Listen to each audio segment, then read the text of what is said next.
नमस्कार, आप देख रहे हैं लोकमंच और मैं हूं आपके साथ सत्यम गौर। आज बात करेंगे 2022 विधानसभा चुनाव को लेकर, क्योंकि सभी पार्टियां पूरा जोर लगाए हुए हैं कि 2022 विधानसभा में उनकी सीट पहले निकले। और आपको बताते चले कि इसको लेकर बीएसपी यानी कि मायावती की जो पार्टी है, मायावती ने यहाँ पर ब्राह्मण कार्ड खेल दिया है। ब्राह्मणों को अपने साथ लेकर आगे बढ़ रही हैं और साथ ही ब्राह्मण सम्मेलन भी कर रही हैं। आपको बताते चले कि कई जगह ब्राह्मण सम्मेलन भी किया जा रहा है। तो यहाँ पर आपको बताते चले सपा जो है वो भी पीछे नहीं हट रही है, वो भी अब अपना चुनाव प्रचार करना शुरू कर दिया है। कार्यकर्ताओं को अपने जो रणनीति हैं उनको समझाना शुरू कर दिया है। जनता को लुभाने के लिए तरह तरह के वादे भी किए जा रहे हैं। लेकिन सबसे बड़ा सवाल ये उठ रहा है कि जो ये चुनाव है इसमें ब्राह्मण आखिर भाजपा से रुष्ट क्यों हो गए हैं, ये सबसे बड़ा सवाल है। तो उसका कारण कहीं ना कहीं ये माना जा रहा है कि ब्राह्मणों के खिलाफ इस दौरान कार्रवाई हुई है और जो मंत्रिमंडल का विस्तार हुआ इसमें ब्राह्मणों को कम जगह मिली। ये कई कारण बताए जा रहे हैं। साथ ही कानपुर में जो विकास दुबे का इनकाउंटर हुआ, ये भी कहीं ना कहीं कारण इंक्लूड होता हुआ दिखाई दे रहा है। जिस तरीके से हमने और हमारे जो रिपोर्टर्स हैं ग्राउंड जीरो से जब इस पूरे मसले को लेकर जनता से बात की, तो ये सारे मामले सामने निकल कर आए कि आखिर क्या कारण है कि जो ब्राह्मण यहाँ पर रुष्ट नजर आ रहे हैं बीजेपी से। तो इसी को लेकर आपको बताते चले कि आज चर्चा करेंगे विधानसभा चुनाव में किसकी सरकार बनेगी, कौन सबसे आगे आएगा 2022 में। और इसी को लेकर हमारे साथ सीधा जुड़ चुके हैं राशिद, ब्यूरो आगरा से जुड़ गए हैं, और साथ ही हमारे साथ आजम जुड़ गए हैं, और निखिल रस्तोगी लखनऊ से हमारे साथ संवाददाता जुड़ गए हैं। तीनों संवाददाता हमारे साथ हैं। सबसे पहले लखनऊ जाना बेहद जरूरी है, क्योंकि लखनऊ से ही सारा कुछ तय होता है और उत्तर प्रदेश की राजधानी भी लखनऊ है।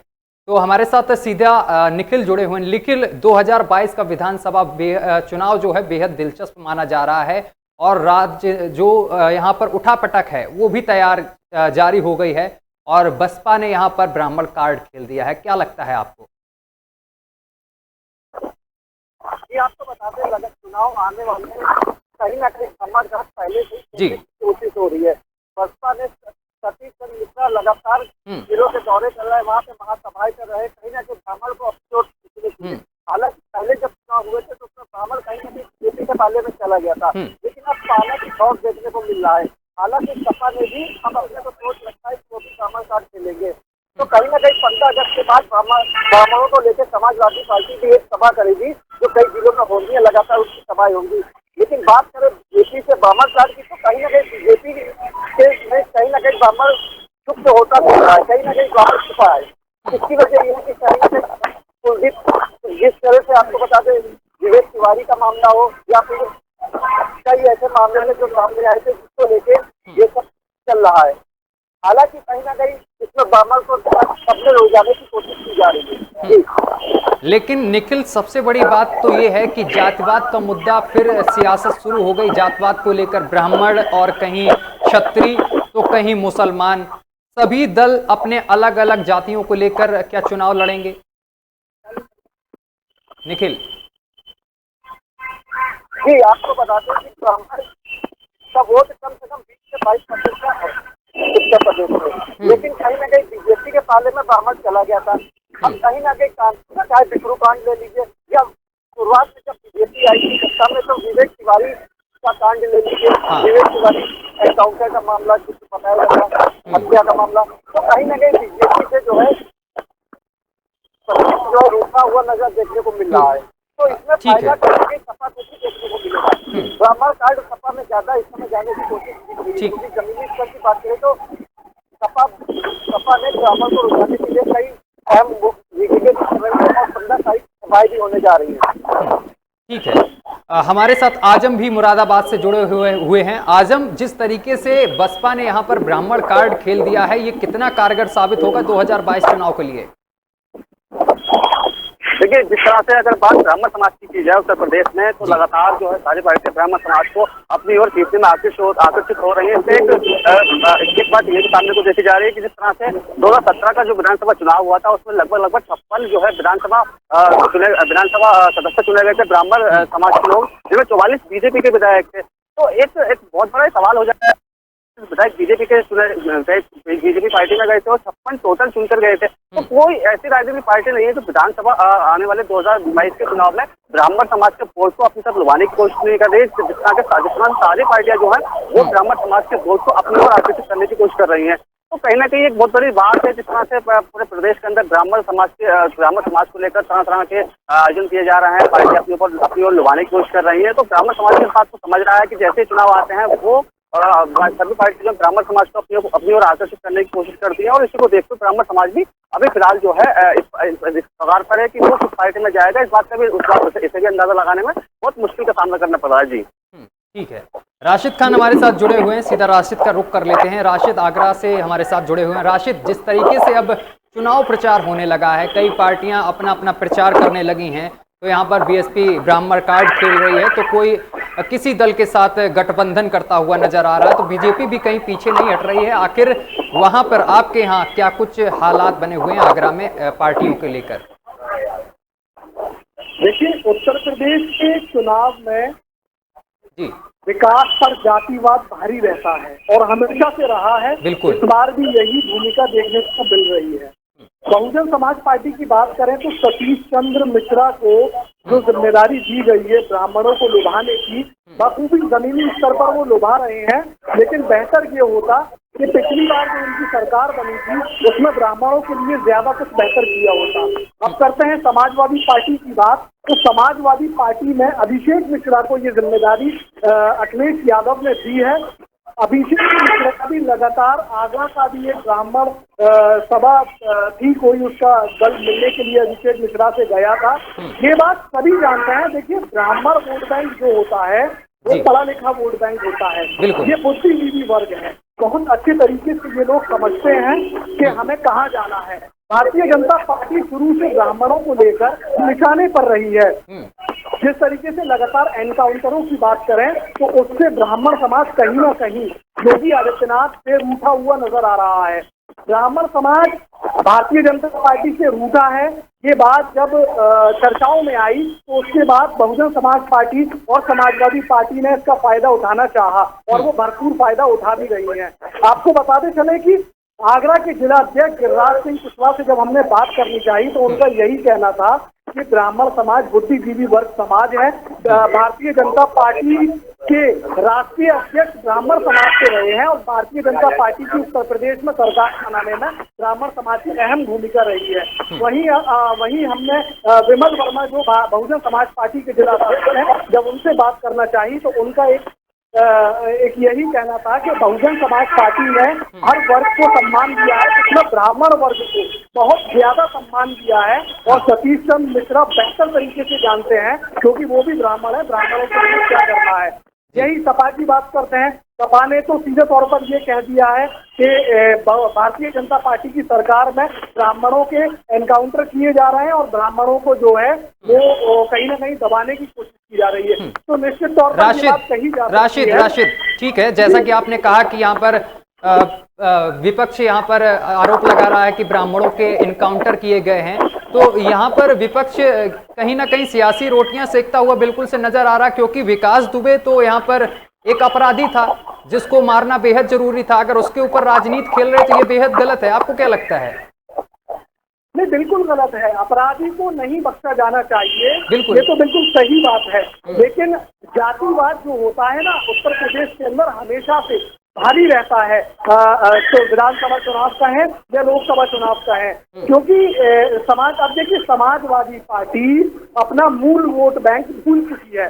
मुस्लिम वोट बैंक समाजवादी पार्टी का मूल वोट बैंक है और Yadav vote bank Samajwadi party का मूल वोट बैंक है। समाजवादी पार्टी ब्राह्मण वोट के चक्कर में अपने जो बुनियादी वोट बैंक है बिल्कुल भूल चुकी है। कहीं ना कहीं आजम खान को लेकर मुस्लिम वोट समाजवादी पार्टी से खिसकता हुआ नजर आ रहा है, क्योंकि साफ तौर पर मुसलमानों की नाराजगी समाजवादी पार्टी की प्रति जाहिर हो रही है। वही बहुजन समाज पार्टी की बात करें तो ब्राह्मण वोट बैंक सारी जातियों पर इस वक्त उत्तर प्रदेश में हावी है। देखिए, बहुजन समाज पार्टी की जो सुप्रीमो है मायावती, वो भी अपने मूल वोट बैंक को कहीं ना कहीं भूल रही है। एसटी वोट बैंक की बात ही नहीं हो रही है कहीं। देखिए, सपा में मुस्लिम वोट बैंक की कहीं कोई बात नहीं है। यादव वोट बैंक की कहीं कोई बात नहीं है, बहुजन समाज पार्टी के अंदर दलित वोट बैंक की कोई बात नहीं है, मुस्लिम वोट बैंक भी बहुजन समाज पार्टी को उत्तर प्रदेश में बड़ी संख्या में पड़ता है, कहीं कोई चर्चा नहीं है। लेकिन ये लोग जो पूरे तरीके से इस वक्त ब्राह्मण वोट बैंक को जो लुभाने में लगे हुए हैं, कहीं ना कहीं इनको नुकसान हो सकता है, क्योंकि भारतीय जनता पार्टी इतनी कमजोर पार्टी नहीं है, अभी सत्ता में है, तो कहीं ना कोई राजनीतिक कार्ड ऐसा सामने लाएंगे कि ब्राह्मणों को लुभाने की कोशिश वो करेंगे, और ब्राह्मण लुभेगा भी, ऐसा कहा जा सकता है, क्योंकि अभी वो सत्ता में है। और दूसरी चीज ये है कि जिस तरीके से ये लोग एकदम से ब्राह्मणों के वोट की तरफ लगते हैं, ये आम जनता देख रही है, बखूबी देख रही है कि सपा और बसपा की जो इस वक्त कार्यशैली है वो सिर्फ वोट बैंक पर है, विकास पर नहीं है। अब देखिए, आगरा के अंदर अभी हेमलता दिवाकर विधायक है भारतीय जनता पार्टी की, उनके गुमशुदा होने के पोस्टर चस्पा कर दिए थे ग्रामवासियों ने। ये क्या छोटे मुद्दे होते हैं, लेकिन ये मुद्दे कहीं ना कहीं गुम हो रहे हैं। लॉकडाउन के अंदर जो कमियां रही, जो व्यवस्थाएं ठप रही, ये मुद्दे क्या छोटे मुद्दे होते हैं? ये मुद्दे बिल्कुल सिरे से गायब हो चुके हैं। सिर्फ ब्राह्मण वोट को लुभाने के चक्कर में ये पार्टियां इस वक्त लगी हुई है, जबकि मूल जो बात होती है वो ये होती है कि पक्ष को विपक्ष जो घेरता है वो इस बात पर घेरता है क्योंकि विपक्ष की भूमिका लोकतंत्र के अंदर बहुत ज्यादा मजबूत होती है। ये लोग अपनी भूमिका सही से अदा नहीं कर रहे हैं, विपक्ष को ये मुद्दों पर नहीं गिर रहे हैं, बल्कि अपना वोट बैंक बढ़ाने के चक्कर में सम्मेलन कर रहे हैं। आप देखिए, कल तक विपक्ष जो है मौजूदा सरकार को कोरोना पर घेर रहा था, अब ये जो सभाएं कर रहे हैं, क्या ये सभाओं में कोरोना नहीं फैलेगा? सोशल डिस्टेंसिंग का पालन नहीं हो रहा है, ठीक है, सैनिटाइजर का यूज नहीं हो रहा है, बड़ी संख्या में लोग एक जगह इकट्ठे हो रहे हैं। तो कल तक भारतीय जनता पार्टी जो कर रही थी वही काम आज सपा और बसपा कर रही है। एक बात और कहना चाहूंगा, जिस तरीके से समाजवादी पार्टी के राष्ट्रीय अध्यक्ष अखिलेश यादव ने बड़ा दिल करके खुले तौर पर छोटे दलों को न्योता दिया है कि आप हमारे साथ आकर बीजेपी को रोकने में सहयोग कर सकते हैं। अब आप ये देखिए, एक तरफ तो ब्राह्मणों को लुभाने में समाजवादी पार्टी लगी हुई है, वहीं दूसरी तरफ आजाद समाज पार्टी से गठबंधन की जो बात है वो आम हो रही है।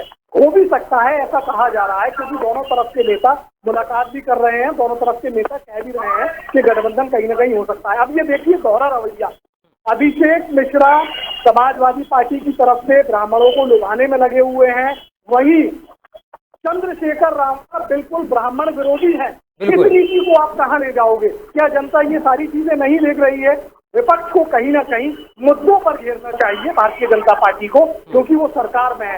ये जातिवाद को हावी करने में विपक्ष भी अपनी अहम भूमिका अदा कर रहा है उत्तर प्रदेश में। ठीक है, ठीक है, आजम के पास जाएंगे। आजम, यहाँ पर जातिवाद की राजनीति हो रही है, सपा और जो बीएसपी है यहाँ पर ब्राह्मण वोट इकट्ठा करने की बात कह रही है, ब्राह्मण सम्मेलन कराए जा रहे हैं। क्या लगता है विकास को लेकर बातचीत नहीं होगी? क्योंकि विकास का मुद्दा बेहद अहम है लोगों के लिए। क्या विकास पर इस बार का चुनाव नहीं होगा कि जातिवाद पर ही चुनाव लड़ा जाएगा? क्या आजम? बिल्कुल, देखिए, जिस तरह से सारी पार्टियां चुनाव की मैदान में उतरने को तैयार हैं और जिस तरह से 2022 का जो चुनाव है कुछ ही महीने मैच रह गए हैं, तो सभी पार्टियां जो हैं अपने अपने वोटरों को जो है साधने में लगी हुई है। वहीं अगर ब्राह्मणों की बात की जाए तो ज्यादातर जो पार्टियां, राजनीतिक पार्टियां, उनका जो अपने ऊपर आकर्षित करने का देखा जा रहा है वो ब्राह्मणों को लुभाने में लगी हुई है। देखिए, जिस तरह से अगर बात करें 2007 की, तो बसपा सुप्रीमो मायावती ने 2007 का जो कार्ड कर रही थी, यहाँ पर जो रणनीति अपनाई है वो ये चाहती है कि 2022 में 2007 की रणनीति अपनाए। जिस तरह से वो दलित वर्सेस मुस्लिम ब्राह्मणों को साथ लेकर चली थी 2022 में, वो ऐसा ही करना चाहती है। लेकिन जो कुछ लोग हैं उनका ये भी कहना है कि जो पार्टी 2022 के चुनाव में तीसरे या चौथे नंबर पर आने की कगार में है, वो भी अपने आप को इस रेस में शामिल कर रही है और ब्राह्मणों पर अपना जाति कार्ड खेल रही है। हालांकि पिछले दिनों में मायावती ने अयोध्या स्थित भगवान राम के दर्शन लेकर ब्राह्मणों को लुभाने की कोशिश शुरू कर दी है और वो पूरी तरह से जो है ब्राह्मणों को अपनी ओर आकर्षित करने के कगार पर हैं। लेकिन वहीं अगर और राजनीतिक पार्टी की बात की जाए, चाहे वो बीएसपी ही हो या कांग्रेस हो या आम आदमी पार्टी हो, समाजवादी पार्टी हो, सभी पार्टियां जो हैं ब्राह्मणों को अपनी ओर आकर्षित करने में लगी हुई। जिस तरह से 2017 के चुनाव में ब्राह्मण समुदाय के 56 उम्मीदवार जीतकर वापस अपने अपने घर गए थे, जिस तरह से 44 विधायक बीजेपी पार्टी में गए थे, तो उन सभी को देखते हुए ये एक बड़ा समुदाय है और सभी लोग, सभी राजनीतिक पार्टियां इनसे बहुत बड़ा काट खेलने की कोशिश कर रही है और वो चाहती है कि ब्राह्मण जो है वो उनकी तो आकर्षित हो। अब बात करें बीजेपी की, तो चाहे केंद्र सरकार रही हो या राज्य सरकार रही हो, कोई भी 1 नंबर से लेकर 5 नंबर तक इतना बड़ा कोई चेहरा नहीं है जो बीजेपी उस चेहरे को ब्राह्मण समाज के सामने पेश करे और उसके आधार पर जो है वो अपना वोट बैंक साधने की कोशिश करे। क्योंकि कोई इतना बड़ा ब्राह्मण समुदाय में कोई चेहरा नहीं है बीजेपी के पास जो वो ब्राह्मण समुदाय के पास जाए और अपना वोटों को जो है साधने की कोशिश करे। जी ठीक है, निखिल के पास पहुंचेंगे। निखिल, इस बार बड़ा बेहद दिलचस्प मुकाबला नजर आ रहा, क्योंकि यहाँ पर भाजपा और सपा और साथ ही कांग्रेस और बीएसपी में टक्कर देखने को मिलेगी। और लेकिन ये क्या लगता है आपको, जिस तरीके से किसान आंदोलन कर रहे हैं और एक तरफ किसान भी कहीं ना कहीं इस चुनाव में बीजेपी के लिए यहाँ पर घातक साबित हो सकते हैं क्या? जी, आपको बता दें जिस तरह से किसान आंदोलन चल रहा है, कृषि कानून बिल के विरोध में लगातार किसान धरने पर बैठा है। लेकिन आपको बताते चले, अभी कुछ दिन पहले की बात है, राकेश टिकैत ने लखनऊ में पीसी करी थी। साफ तौर पर उन्होंने कहा था कि हम कहीं ना कहीं से लखनऊ को चारों तरफ से घेरने की कोशिश करेंगे। 5 सितंबर से महापंचायत हो रही है। पंचायत के बाद क्या फैसला होता है, क्या निर्णय होता है, ये तो मीटिंग सभा के बाद ही पता चलेगा। लेकिन आपको बताते चले, बीजेपी में जिस तरह ब्राह्मणों का कहीं रूठे हुए नजर आ रहे हैं, जैसे कि आपको विवेक तिवारी का बता दें, या कानपुर का विष्णु कांड हो, या फिर कमलेश तिवारी का हत्याकांड हो, कि कहीं ना कहीं ब्राह्मण रूठा हुआ चल रहा है। लेकिन आपको बता दें, अखिलेश यादव के एक बयान ने सबको हैरानी में डाल दिया है। अखिलेश यादव ने एक बयान दिया है कि पीटीआई के हवाले से बयान आया था कि उन्होंने बोला था बसपा और कांग्रेस की लड़ाई क्या सपा से है। तो कहीं ना कहीं इसमें कुछ गोलमोल चक्कर देखने को मिल रहा है कि ब्राह्मण अभी कहीं गया नहीं है। ब्राह्मण का टिकट क्या है, ब्राह्मण का जब वोट पड़ता है तो एंड टाइम पे वोट आता है, उनका एक तरफा वोट पड़ता है। लेकिन अभी ब्राह्मण बिखरा हुआ दिख रहा है, क्योंकि ज्यादातर ब्राह्मण सपा में ही नजर आ रहा है और बीजेपी से रूठा हुआ है। तो जब वोट देने का समय होता है तो तब कहीं ना कहीं ब्राह्मण की सोच अपनी एक जगह से जाके दिख जाती है। निखिल, जमीनी हकीकत क्या है? आखिर लोग किधर जाना चाहते हैं? लोगों को कौन सी पार्टी यहाँ पर पसंद आ रही है? किसने विकास का काम किया? क्या बीजेपी ने विकास के मुद्दे पर, किस मुद्दे पर आखिर लोग यहाँ पर पार्टी को चुनेंगे? जी, बात करें उत्तर प्रदेश में सबसे बड़ी स्वास्थ्य व्यवस्था की समस्या है। लेकिन स्वास्थ्य सुविधाओं को लेकर भी बीजेपी कहीं ना कहीं थोड़ा सा पीछे कोरोना काल में देखा ही गया था। जनता ने भी देखा था किस तरह से लाइन में लगते उनको ऑक्सीजन की कमी हो या बेड की हो, सबके लिए दौड़ना पड़ा था। तो आने वाला चुनाव ही बताएगा कि इनसे कहाँ भारी है। लेकिन समाजवादी पार्टी का पल्ला थोड़ा भारी देखने को मिल रहा है और बीजेपी कहीं ना कहीं पीछे दिख रही है। हालांकि दलित वोट की बात करें तो दलित भी इस समय कहीं ना कहीं वोट देने के तैयार मूड में नहीं है बीजेपी को, लेकिन सपा के पल्ले में वोट जाने की उम्मीद है। ठीक है, आम आदमी पार्टी की बात करें तो पंचायत चुनाव में आम आदमी पार्टी ने भी 70 से 74 सीटें जीती। पहली बार उसने चुनाव लड़ा था। हालांकि कुछ दिन पहले उन्होंने अखिलेश यादव के जन्मदिन के बाद मुलाकात भी की थी। तो कहीं ना कहीं ये माना जा रहा है कि आम आदमी पार्टी और सपा भी एक साथ में चुनाव लड़ सकती है, लेकिन इसका भी पुष्टि नहीं है। ठीक है, राशिद, आपको क्या लगता है कि वहां का क्या, आगरा का माहौल क्या बना हुआ है? जनता आखिर क्या चाहती है? जनता किस मुद्दे पर वोट देना चाहती है? दलितों का रुझान क्या है? आखिर दलित वोट किधर जाएगा? देखिए, अगर साफ तौर पर ये बात जाहिर होती है कि जिस तरीके से अखिलेश यादव ने छोटे राजनीतिक दल, आजाद समाज पार्टी, आम आदमी पार्टी, सुहेल देव समाज पार्टी, ये जो पार्टियां हैं, ये पार्टियां अगर समाजवादी पार्टी के साथ आकर चुनाव लड़ती हैं तो कहीं ना कहीं वोट बैंक समाजवादी पार्टी को बड़े प्रतिशत पर डल सकता है। अगर ये पार्टियां अलग अलग विधानसभा प्रत्याशी अपने उतारती हैं तो कहीं ना कहीं इसका सीधे तौर से नुकसान सपा और बसपा को होना है और भारतीय जनता पार्टी को इसका फायदा होना है। जाहिर सी बात है, इन राजनीतिक दलों को अगर भारतीय जनता पार्टी को रोकना है तो इन राजनीतिक दलों को सबको साथ आकर एक बनमुट्ठी में चुनाव लड़ना होगा। अगर ये बिखर के टुकड़े टुकड़े में चुनाव लड़ते हैं तो निश्चित तौर पर उत्तर प्रदेश में, बल्कि जनपद आगरा के अंदर भारतीय जनता पार्टी काफी मजबूत रहेगी। विकास के मुद्दों पर इस वक्त लेकिन राशिद, ये तो जातिवाद के मुद्दे हो गए। जात पर यहाँ पर राजनीति होती हुई दिखाई दे रही कि ब्राह्मण वोट बटोरना है जिससे कि 2022 में हमें सत्ता पर बैठना है। आखिर जनता का क्या कहना? अगर जनता बीजेपी की सरकार से खुश है तो बीजेपी को ही आगे चुनेगी। जनता का क्या रुझान, अगर विकास कार्य हुए हैं बीजेपी की सरकार में तो जनता क्यों जाएगी बीएसपी और सपा को एक बार फिर से मौका देने के लिए? सरकार को घेरने के लिए स्वास्थ्य जो चिकित्सा विभाग का जो रिपेंट है वो बहुत बड़ा मुद्दा है। लोगों के आंखों से आंसू बह गए, लोगों के परिवारों के सदस्य चले गए, व्यवस्थाएं बिल्कुल ठीक नहीं थी। जनपद आगरा पूरे विश्व के अंदर हाईलाइट था। बिल्कुल, हॉस्पिटलों के जो संचालक थे वो पूरे तरीके से, एक तरीके से कह सकते हैं, कसाई बन चुके थे। ये बड़े मुद्दे हैं। जनता इस बार इन सारी कोरोना काल को लेकर जनता भारतीय जनता पार्टी से जनपद आगरा की नाराज है। कहीं ना कहीं कोरोना काल से यहाँ पर बीजेपी से जनता नाराज होती हुई दिखाई दे रही, क्योंकि कोरोना काल में आगरा में ऑक्सीजन की कमी से ऐसे हॉस्पिटल थे जहां पर 8 लोगों की मृत्यु हुई थी और वो मुद्दा बहुत गरमाया था। और आगरा से एक वीडियो भी वायरल हुआ था एक अस्पताल का, जिसके बाद मुद्दा गरमाया था। कहीं ना कहीं क्या लगता है कि जो कोरोना काल आया इससे वोटों पर फर्क पड़ रहा है बीजेपी की सरकार पर?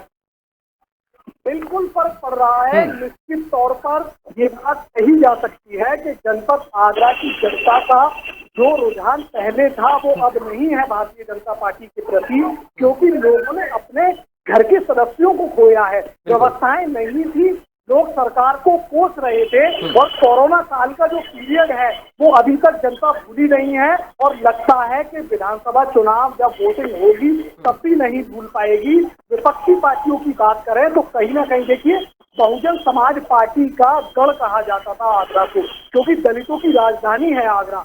लेकिन बहुजन समाज पार्टी पीछे जाती जा रही है और समाजवादी पार्टी कहीं ना कहीं मजबूत हो रही है। आगरा के अंदर भी समाजवादी पार्टी का कोई खासा वोट बैंक नहीं था, लेकिन वोट प्रतिशत बढ़ने के इस बार आसार हैं। अगर आगरा के जो समाजवादी पार्टी के नेता हैं वो अपनी भूमिका को सही तरीके से अदा करें और अपने आला कमान को सही रिपोर्ट दें तो हो सकता है कि आगरा के अंदर बदलाव होना कहीं ना कहीं लगता है कि हो सकता है। जी ठीक है। आज आपको क्या लगता है मुरादाबाद की जनता क्या चाहती है, आखिर किसकी सरकार चाहती? क्या बीजेपी की सरकार से खुश है जनता मुरादाबाद की? क्या विकास कार्य हुए हैं जिस तरीके से योगी जी ने चुनाव से पहले वादे किए थे, वो क्या वादे पूरे होते नजर आए हैं मुरादाबाद में? आखिर मुरादाबाद की जनता का क्या रुख है? देखिए, मुरादाबाद की जनता की अगर बात करें तो यहाँ जो क्षेत्र है वो मुस्लिम बहुमूल्य क्षेत्र है और ज्यादातर जो सीटें हैं यहाँ पर वो समाजवादी की सीटें हैं, क्योंकि ये मुरादाबाद जनपद जो है समाजवादी का गढ़ कहलाया जाता है और हमेशा से यहाँ पर समाजवादी का ही वर्चस्व ज्यादा रहा है। तो जो जनता है वो यहाँ पर जो है इस बात को देखते हुए वो ज्यादा करती है कि समाजवादी पार्टी के यहाँ से कितने विधायक चुन करके जाएंगे और हमारे लिए वो प्रत्याशी यहाँ पर कितना विकास करेगा। अभी वर्तमान इस सरकार की बात करें तो यहाँ पर जो विधायक है उन्होंने पिछली सरकार के मुकाबले इस सरकार में ना के बराबर काम कराया है, क्योंकि जो लोग यहाँ से अपनी शिकायतें लेकर के पास जाते हैं समाजवादी पार्टी के, तो वो विधायक जनता से ये कह देते हैं कि सरकार हमारी नहीं है और हमारी जो है सुनवाई बिल्कुल नहीं हो रही है। तो वो जो कह रहे हैं वो कहीं ना कहीं वहां से उनके दरबार से मायूस होकर लौटते हैं और वो इस बात को देखते हुए उन्होंने पूरा मूड बनाया है कि अब की बार जो है हम जिसकी सरकार आएगी, मतलब जिसकी सरकार आने की संभावना होगी, हम उसी को वोट करेंगे। जिस तरह से हम अपनी शिकायत लेकर जाते हैं उसका निस्तारण नहीं होता है। तो विकास के काम की अगर बात की जाए तो विकास पिछली सरकार के मुकाबले सरकार 19 पर तो जरूर रहा है, लेकिन कहीं ना कहीं विकास को भी बहुत पीछे छोड़ दिया है इस सरकार ने। क्योंकि जिस तरह से जो यहाँ पर समाजवादी गढ़ कराया जाता है, यहाँ पर जो समाजवादी पार्टी के विधायक हैं वो साफ तौर पर जनता से इस बात को कह देते हैं कि जो सरकार है वो हमारी नहीं है, हमारी सुनवाई नहीं हो रही है, हम आपकी समस्या का निस्तारण कैसे करें। तो जनता ने पूरा मूड बना लिया है इस बार कि जो आने वाला चुनाव है उसमें वो जिस पार्टी की सरकार बनता हुआ देखना चाहेंगे वो उसी पार्टी के विधायकों को यहाँ पर वोट करेंगे और उसी को जो चुनना वो पसंद करेंगे। जी निखिल, आपको क्या लगता है लखनऊ में कितना विकास हुआ है योगी सरकार आने पर, और जनता का क्या रुझान है? क्या जो दलित वोट है वो किधर जाएगा, जो क्षत्रिय वोट है वो किधर जाएगा? ये माना जा रहा है कि ब्राह्मण यहाँ पर बीजेपी से नाराज नजर आ रहे हैं, लेकिन और भी जातियां यहाँ पर हैं, कई जातियां रहती हैं। क्षत्रिय वोट बहुत मायने रखता है, दलित वोट बहुत मायने रखता है, यादव वोट हुआ वो बहुत मायने रखता है। इन लोगों का रुझान किधर की तरफ है, किस पार्टी की तरफ ये लोग जोड़ना चाह रहे हैं? बिल्कुल, जिस तरह से वोट की बात करें, सरकार जब चुनाव लड़ती तो उनका मैनिफेस्टो पहले ये होता है कि हम नौकरी, स्वास्थ्य और चार चौबंद रखेंगे। तो कहीं ना कहीं इस कानून की बात करें या स्वास्थ्य की बात करें, स्वास्थ्य कोरोना काल में सबने देखा है किसी को छुपा नहीं है, लेकिन बीजेपी ने राम मंदिर को लेके कहीं ना कहीं अपने को सत्ता में आई थी, लेकिन अब राम मंदिर का मुद्दा खत्म हो चुका है। तो कहीं ना कहीं बीजेपी के पास एक हिंदुत्वकारी मुद्दा बचा है, जिसको लेकर वो चुनाव से लड़ेगी। और सपा अपने कार्यों को लेकर लड़ेगी। सपा का जैसे आगरा एक्सप्रेस हो या मेट्रो सिटी, इन सब चीजों को लेकर वो लड़ेगी। तो कहीं ना कहीं बीजेपी का वोट इस समय कमजोर देखने को मिला है और सपा का वोट कहीं ना कहीं आगे काफी देखने को मिल रहा है। हालांकि सपा की बात करें तो अभिषेक मिश्रा कई ऐसे कह रहे हैं जो सपा के मजबूत ब्राह्मण वोट काटने में सक्षम है, लेकिन बीएसपी की बात करें तो सतीश चंद्र मिश्रा हो या ये सब ऐसे कह रहे हैं जो बसपा में मजबूती से खंबे की तरह खड़े हैं और ब्राह्मण वोट की कोशिश करेंगे। तो आने वाले चुनाव जब होंगे तो ब्राह्मण कार्ड कहाँ जाके गिरेगा, ये देखने वाली बात है और कब पता चलेगा। ठीक है, तो वोट होगा उसके बाद उतर गए ठीक है, देखने को मिलेगा, लेकिन ब्राह्मण जो है बीजेपी से थोड़ा हल्का हुआ नजर आ रहा है। ठीक है।